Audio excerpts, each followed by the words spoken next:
सबसे पहले आपको बताएं कि शहर कायद पर समुद्री तूफान बिपरजॉय का मुमकिना खतरा। समुद्री तूफान साहिल कराची से 760 किलोमीटर की दूरी पर है। मुमकिना खतरात के पेश नज़र साहिल समुद्री पर जाने पर पाबंदी आयद की गई है। दफ़ा 144 नाफिज की गई।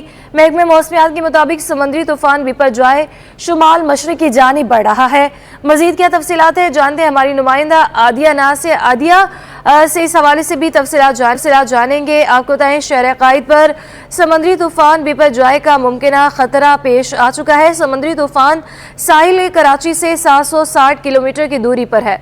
बात कर लेते हैं आदिया नाज से। आदिया बताइएगा मुमकिना खतरात के पेश नज़र क्या इक़दाम किए गए हैं? देखिए, समुद्री तूफ़ान बिपरजॉय जो कि अभी कराची के जुनूब में वाक़ है, तकरीबन 760 किलोमीटर की दूरी पर है और मुसलसल ये जो है वो कराची की जानिब बढ़ रहा है। सिर्फ यही नहीं, ठट्टा और उड़मारा की जानिब भी जो है वो इसका रुख है।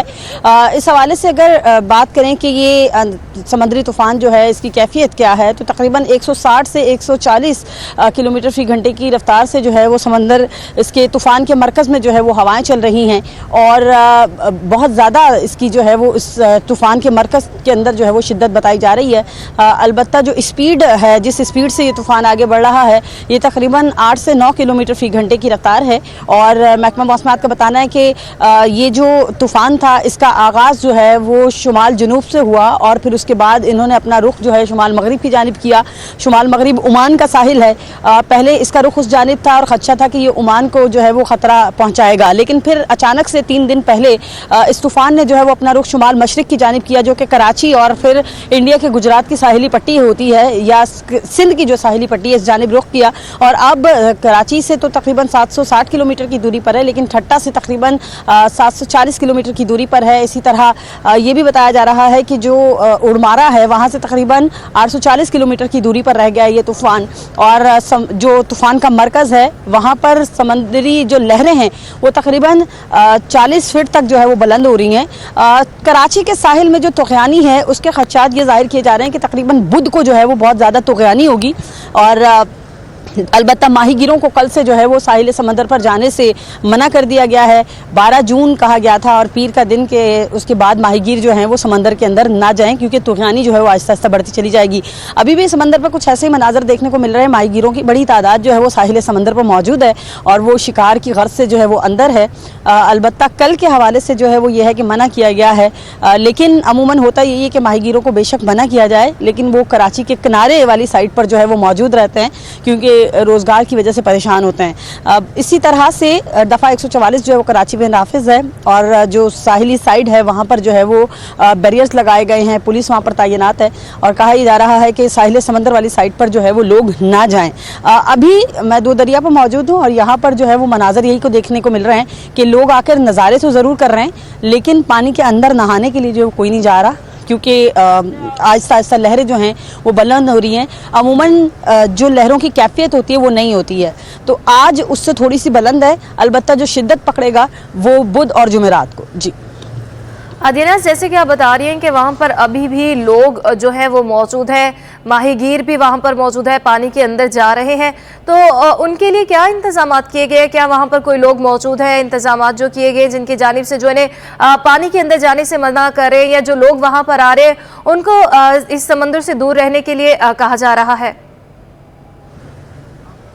देखिए, वक्तन फ़वक्तन पुलिस की मोबाइल जो है वो तो राउंड लगाती है, लेकिन परमानेंट यहाँ पर कोई पिकिंग जो है वो नहीं लगाई गई है कि यहाँ कोई पुलिस की मोबाइल जो परमानेंट तैनात हो या फिर पुलिस एहलकार जो है वो अंदर मौजूद हो। दो दरिया वाली साइड पर तो ये मनाजर नहीं है, क्योंकि लोग जो हैं वो पहाड़ी सिलसिला है बेसिकली ये जो है, और पहाड़ के नीचे वाली साइड पर जो समंदर वो खासा गहरा है, तो खुद ही लोग जो है वो अवॉइड कर रहे हैं और पानी के अंदर नहीं जा रहे। अलबत्ता पहाड़ के ऊपर बैठ कर जो है वो पानी का नज़ारा ज़रूर कर रहे हैं। इसी तरह बात करें अगर माहीगीरों की, तो माहीगीर जो हैं वो भी साहिली किनारे पर ही हैं।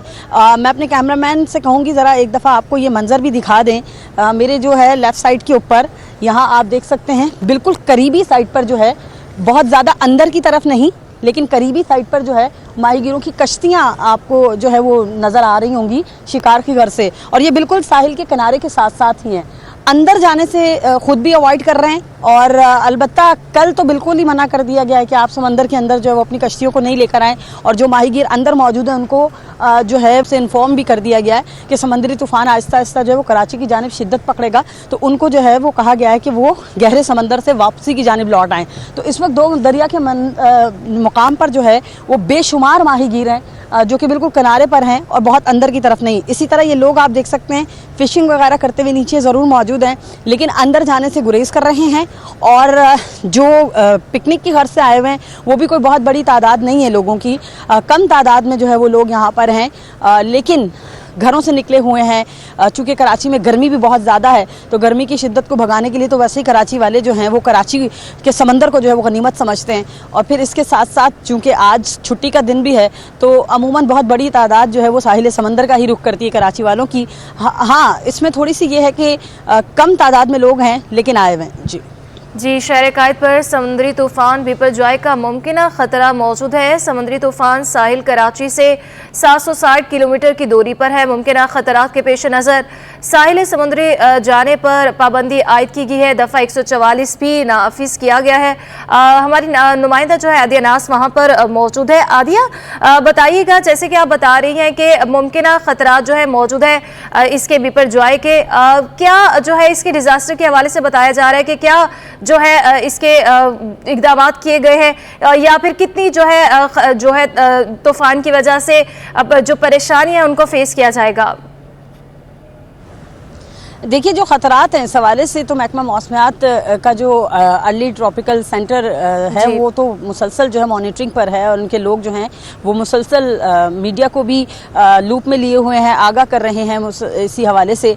लेकिन महकमा मौसमियात का इस हवाले से ये बताना है कि जो इसकी शिद्दत है या जो ये तूफ़ान हैसियत इख्तियार करेगा, ये कल या परसों तक सही तरीके से वाज़े हो सकेगा कि आया ये टकराने की पोजीशन में है या फिर समंदर में ही कहीं तहलील हो जाएगा या फिर ये किसी और जानिब रुख करेगा। क्योंकि अमूमन कराची में माजी में होता यही आया कि शिद्दत जितनी भी हो तूफ़ान की, कराची की जानिब बढ़ते बढ़ते अचानक उसका रुख जो है वो इंडियन गुजरात की जानिब होता है और वो इंडियन गुजरात से जाके टकरा जाता है। अभी इस हवाले से कुछ भी कहना कबल वक्त होगा कि किस साहिल से जाके टकराएगा, लेकिन अगर शिद्दत पकड़ता है कराची की जानिब यही रुख रहा तो इसके इम्कानात कराची में ये हो सकते हैं कि तेज़ आंधी, तेज़ हवाएं चलेंगी, जिसके बाद जो है वो शदीद बारिशों की तवक्को है। अलबत्ता जैसे जैसे जो तूफ़ान है वो साहिल के करीब आता चलेगा या कराची की पट्टी से करीब आता चला जाएगा, तो वैसे वैसे कराची में गर्मी की शिद्दत में जो है वो मज़ीद इजाफा होगा, क्योंकि हब्स की कैफियत जो है वो बढ़ती चली जाएगी। समंदरी हवाएँ जो हैं वो इससे खासी मुतासिर होती हैं। ताहम अभी तो 760 किलोमीटर की दूरी पर है, और जैसे जैसे करीब आएगा तो फिर उसके इम्पैक्ट जो हैं वो होंगे। बहुत ज़्यादा ख़तरात अभी जो है वो नहीं बताए जा रहे हैं कि क्या वो साहिल से टकरा कर कोई तबाही मचाएगा या नहीं।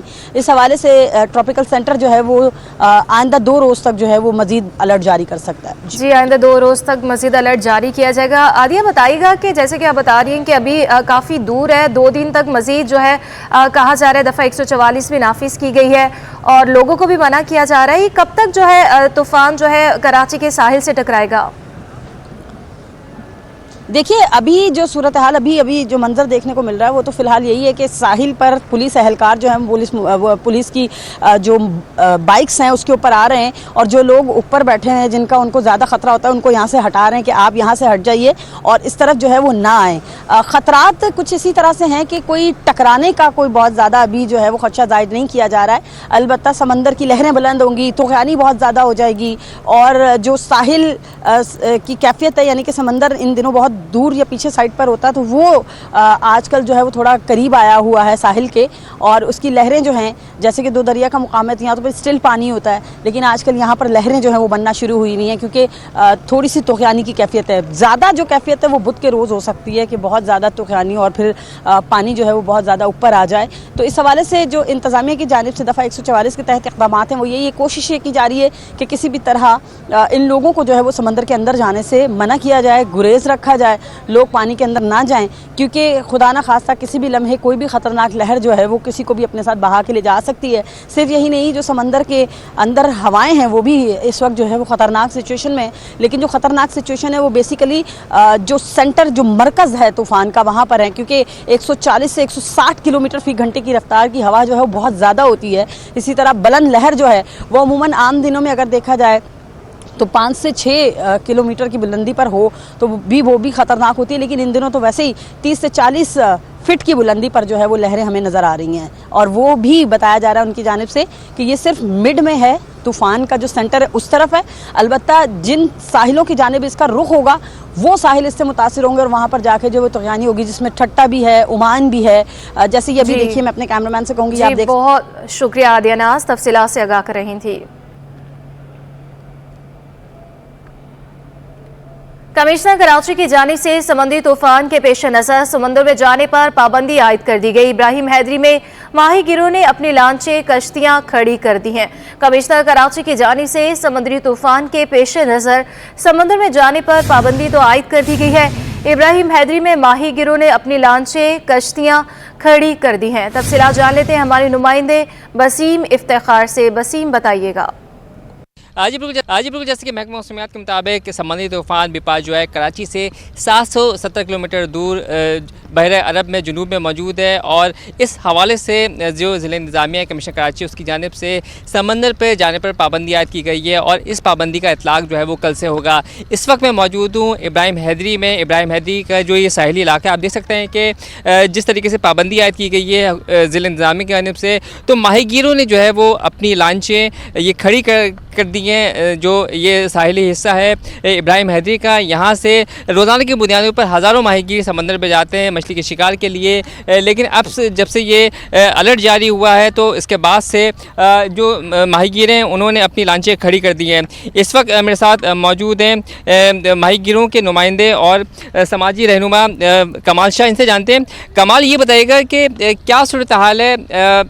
एक तो महकमा मौसमियात ने जो है वो समुद्री तूफ़ान को बताया, ज़िला इंतज़ामिया ने पाबंदी भी आयद कर दी है, तो इस वक्त कितनी माहीगीरों ने अपनी कश्तियाँ लांचें खड़ी कर दी हैं और कितने समंदर में मौजूद हैं और जो कि वापसी की तरफ आ रहे हैं, वो ज़रा तादाद बताइएगा। देखो, सबसे पहले तो ये था कि जो जून जुलाई के महीने में ऐसे पाबंदी लगनी थी, तो उससे पहले माहीगीरों ने बहुत सारी लांचें अपनी खड़ी कर दी है। लेकिन इस वक्त हमारी बहुत सारी लांचें जो ना, इससे पहले जो ना बर्फ़ राशन चढ़ा के खुले समुद्र में गई शिकार के लिए। तो मैं ये समझता हूँ जो ना एक माहीगर वो है जो रोज़ आते हैं रोज़ जाते हैं, क्योंकि माहीगर गरीब तबका है। माहीगर वो है जो ना रोज़ जाते हैं रोज़ खाते हैं। अगर माहीगर अगर 10 दिन 15 दिन बैठ गए तो उनको कौन खिलाएगा, उनके बच्चों को कौन खिलाएगा? ऊपर से ईद आ रही है, ये तो सिर्फ टोपी ड्रामा होता है, उनको दर बदर करना, उनको जो ना झूठे वादे करना। तो इससे बेहतर है कि हुकूमत की जिम्मेदारी बनती है कि जहाँ माहीगर रहते हैं अपने आबादियों में, उनके मस्जिदों में ऐलान करके उनकी माली मदद की जाए। अच्छा, ये बताएगा कि ये भी बात सामने आई है कि जो ज़िला इंतज़ामिया है उसकी जानिब से जो साहिली मकामात पे जो रहायशी आबादी है वहाँ से उनको हिफाजती नुक्ता नज़र के तहत खाली कराया जाएगा। तो अब क्या उन माहीगीरों की जो आबादियों को खाली कराया जा रहा है? क्या सूरत हाल है वहाँ पे? इस तरह की कोई सूरत हाल नहीं है, ना खाली कराया गया है, ना हमें कहा गया कि आप अपना इलाका खाली कर दें। लेकिन हम कहाँ जाएंगे? देखो ना, आप अगर इब्राहिम हैदरी की मैं बात करूँगा तो 2 लाख की आबादी है। 2 लाख की आबादी को कहाँ शिफ्ट करोगे आप?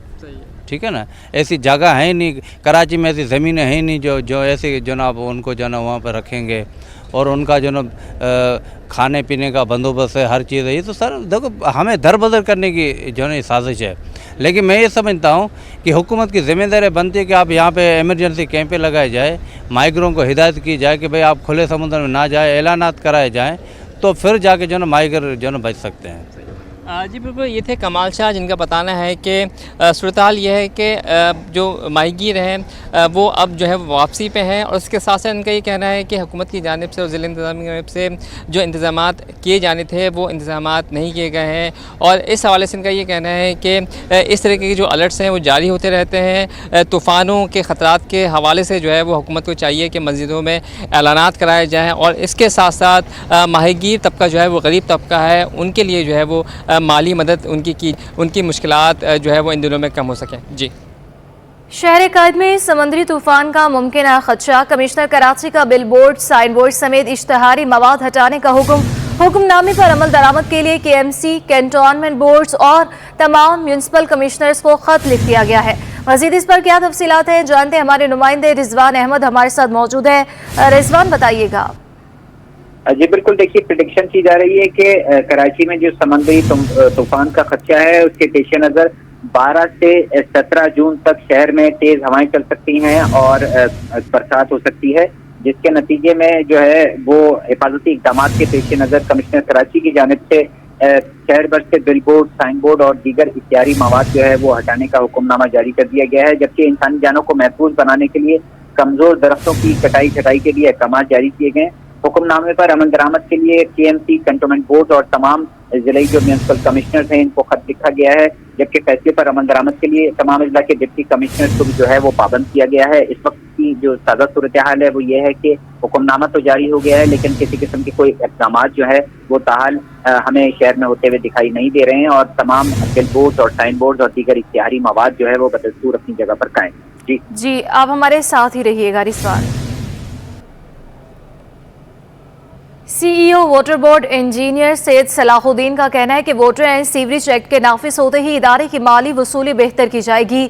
अलग थाने के क़याम के साथ geo tagging, water walls, digital meter system को डिजिटलाइज और रेवेन्यू बढ़ाने के लिए रिकवरी को ज़िले सतह पर आउटसोर्स किया जाएगा। कराची मेयर, डिप्टी मेयर का इंतखाब 15 जून को होगा। सिटी कौंसिल हॉल का पोलिंग स्टेशन का दर्जा दिया जाएगा। KMC के बाहर सियासी जमातों के कैंप लगाने पर पाबंदी होगी। वोटिंग शो ऑफ हैंड्स के जरिए की जाएगी। आपको बता रहे हैं इस हवाले से कराची मेयर, डिप्टी मेयर का इंतखाब 15 जून को होने जा रहा है। इस पर क्या मजीद तफसीलात है जान लेते हैं। हमारे नुमाइंदे आजीज जमाली हमारे साथ मौजूद है। आजीज, बताइएगा। आज इससे भी बात करेंगे। अभी आपको बताते चले कराची मेयर, डिप्टी मेयर का इंतखाब 15 जून को होगा। सिटी कौंसिल हॉल को पोलिंग स्टेशन का दर्जा दिया जाएगा। KMC के बाहर सियासी जमातों के कैंप लगाने पर पाबंदी आयद होगी। वोटिंग शो ऑफ हैंड्स के जरिए की जाएगी। कराची मेयर, डिप्टी मेयर का इंतखाब 15 जून को होने जा रहा है। सिटी कौंसिल हॉल को पोलिंग स्टेशन का दर्जा दिया जा रहा है। आपको बता रहे हैं कि इस हवाले से वोटिंग जो है शो ऑफ हैंड्स के जरिए की जाएगी। बात कर लेते हैं, हमारे नुमाइंदे अजीज जमाली हमारे साथ मौजूद हैं। अजीज, बताइएगा। जी हाँ, ये 15 जून को जैसे कि मेयर और डिप्टी मेयर का इंतखाब होगा, उसके लिए सिटी काउंसिल पोलिंग स्टेशन होगा। कराची मेट्रोपॉलिटन कॉर्पोरेशन का जो सिटी काउंसिल है उसको दर्जा दिया गया है पोलिंग स्टेशन का, जिसमें जो जॉइंट रिटर्निंग ऑफिसर है वो जॉइंट इलेक्शन ऑफिसर जो है वो डिस्ट्रिक्ट रिटर्निंग अफसर की जिम्मेदारियां अदा करेंगे। फैसला ये हुआ है कि KMC हेड ऑफिस के बाहर किसी भी सियासी जमात का कैंप लगाने की पाबंदी होगी और उस दिन जिस दिन इलेक्शन है 15 जून को सिर्फ जो वोटर्स होंगे, यानी जो मुंतखब काउंसलर्स और चेयरमैन वाइस चेयरमैन होंगे, जो वोटर्स हैं उनको अंदर एंट्री की इजाज़त होगी, दीगर किसी को भी इजाज़त नहीं होगी। इसके लिए तमाम तैयारियां की जा रही हैं, क्योंकि कल हतमी फहरिस्त हो जाएगी जो उम्मीदवार मेयर, डिप्टी मेयर के हैं। 10 का कल दिन है, जबकि मंगल के रोज़ उम्मीदवारों की हतमी फहरिस्त आवेजा की जाएगी, जिसके बाद सिर्फ इलेक्शन का दिन बचता है। 15 जून को इलेक्शन होंगे और 19 जून को कामयाब मेयर और डिप्टी मेयर की तकरीब हल्फ बर्दारी होगी। तो ये इंतजाम किए जा रहे हैं पूरी तरह सिटी काउंसिल हॉल में आने वाले चंद रोज में जो मेयर डिप्टी मेयर का इलेक्शन हो रहा है। जी, बहुत शुक्रिया आजीज जमाली। इलेक्ट्रॉनिक्स डीलर्स एसोसिएशन के ताजो रहनुमा जावेद सिद्दीकी ने सिंध के बजट में तालीम के लिए मुख्तस रकम मजीद बढ़ाने का मुतालबा कर दिया। बोले विफाकी बजट इलेक्शन बजट है। तफसीलात जानते हैं हमारी नुमाइंदे काविश मेमन से। जी बिल्कुल, सिंध काबीना ने 2244 अरब के बजट की मंजूरी दे दी है और इस हवाले से ताजिर बरादरी को क्या कंसर्न है। मेरे साथ इस वक्त मौजूद है मारूफ ताजिर है जावेद सिद्दीकी, जो कराची इलेक्ट्रॉनिक डीलर एसोसिएशन में को भी देखते हैं, उनसे बात करते हैं। जावेद साहब, बताइएगा, सिंध काबीना का जो इस वक्त बजट के हवाले से बातें हो रही हैं, तरक्याती हवाले से देखा है तो बड़ा फोकस किया गया है, आप लोग कैसे देखते हैं इस बजट को? मैं समझता हूं कि ये बजट बेसिकली तौर पे एक सियासी बजट है और खामोश बजट कह सकते हैं इसको। उसकी वजह ये कि तो ये खामोशी जो है वो किसी बड़े तूफ़ान का जो है वो पेश खैमा ना बन जाए। तो और दूसरी बात, ये पेंशन के हवाले से इन्होंने एक पॉजिटिव काम किया है कि उसमें जो है वो बढ़ाया है और तनख्वाहों के अंदर 35 से 40% का जो है वो इजाफा करने की बात की गई है। मगर बात ये है कि चलें, ये तो गवर्नमेंट सेक्टर की बात होगी, गवर्नमेंट सेक्टर में कितने लोग हैं, प्राइवेट सेक्टर के लिए क्या काम किया। मेरा सवाल तो ये है ना, और ख़ासकर जो तरक्याती काम के लिए जो है 100 अरब रखे गए हैं वो भी बैरूनी कर्ज़ों के, बैरूनी इमदाद के लिए। तो बात ये कि आपने जो है इसके लिए क्या किया। तो अगर ये 100 अरब रुपए भी शायद कराची के लिए लगा दें तो मैं समझता हूँ कि कराची की तकदीर और नसीब जाग जाएंगे। जी बिल्कुल, जावेद सिद्दीकी की आपने गुफ्तगू सुनी, उनका ये कहना था कि जो गुज़श्ता रोज़ वफाकी हुकूमत ने बजट पेश किया वो इलेक्शन बजट लगता है, क्योंकि जिस तरीके से सरकारी मुलाजमीन की तनख्वाहों में इजाफा किया गया और जो टैक्स कलेक्शन के हवाले से बात की गई है, तो इस हवाले से वो ताजरों को खदशात हैं कि किस तरीके से जो टैक्स है वो कलेक्ट होगा, क्योंकि बहुत ज़्यादा कोई टैक्सेस जो है वो आयद नहीं किया गया जिस हिसाब से खदशात इसका इज़हार किया जा रहा था। जी, SSGC के बिला तातुल गैस फराहमी के दावे हवा हो गए। छुट्टी वाले रोज भी शहरियों के चूल्हे ठंडे पड़े हैं। North Nazimabad, Malir, Memongoth north, Karachi, Liaquatabad, Surjani town, Baldia town, Orangi town समेत मुख्तलिफ पोस्ट, पसमानदा और मज़ाफ़ाती इलाके गैस के मसाइल से मुतासिर है। शहरियों का ये कहना है कि गैस के ताअत्तुल से मुतालिक शिकायती मराकज़ में शिकायत तो सुनी जाती है लेकिन हल नहीं होती। रात में 11:30 बजे से सुबह 6 बजे तक गैस गायब रहती है। दिन में भी गैस बंदिश है या प्रेशर में कमी का सामना होता है। खाने की तैयारी के लिए लकड़ियों और गैस सिलेंडर इस्तेमाल करना पड़ता है।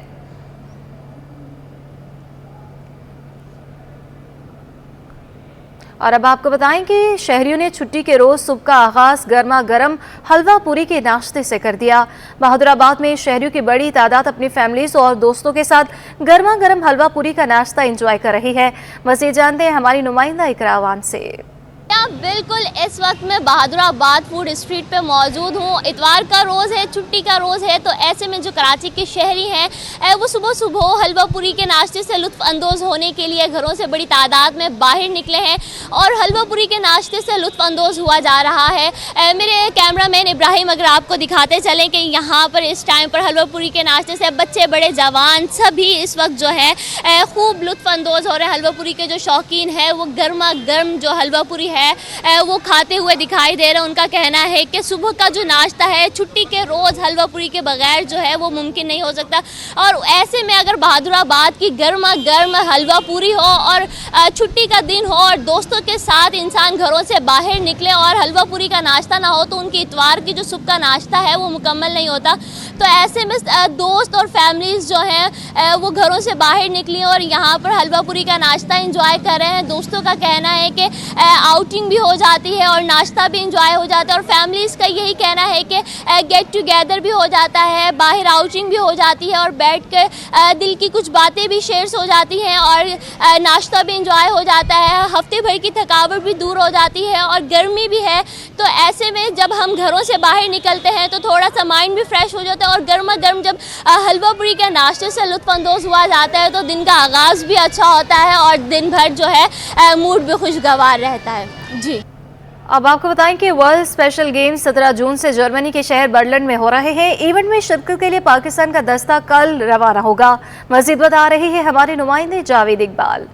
जी, मैं इस वक्त स्पेशल ओलंपिक के चेयरपर्सन रौनक लाखानी साहब के साथ मौजूद हूँ और स्पेशल ओलंपिक का दस्ता जा रहा है जर्मनी वर्ल्ड स्पेशल गेम में शिरकत के लिए। मैडम, किस तरह देख रही है, कितने खिलाड़ी जा रहे हैं और कितनी तैयारियाँ हुई हैं, थोड़ा सा बताएं।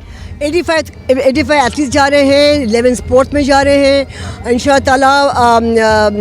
ओपनिंग सेरेमनी हमारी है 17 को है और पूरा हमारा जो ट्रिप है ये ऑलमोस्ट 2 हफ्ते का है। बहुत बच्चों ने बहुत मेहनत की है, बहुत ज़्यादा मेहनत की है 3-4 साल से और बस दिन आगे हैं कि हम कल जा रहे हैं। कल रात को हमारी रवानगी है। टीम जो हमारी है कराची, इस्लामाबाद, लाहौर से फ्लाइट करेंगी, दोहा में मिलेंगे, दोहा से हम आगे बढ़ेंगे टू बर्लिन। कितने खेलों में पाकिस्तान हिस्सा ले रहा और क्या उम्मीद है मेडल्स की जीतने की? सब मिला के वहाँ पे जो है 195 कंट्रीज़ हिस्सा है इस इवेंट का और पाकिस्तान भी जा रहा है वहाँ पे और पाकिस्तान का ये 9th टाइम है जो वर्ल्ड गेम में जा रहे हैं। सही, कितने पर उम्मीद है आपके अच्छे रिजल्ट आएंगे? इंशाअल्लाह, बस आपकी दुआओं से हम बहुत जीत के आएंगे। राइट,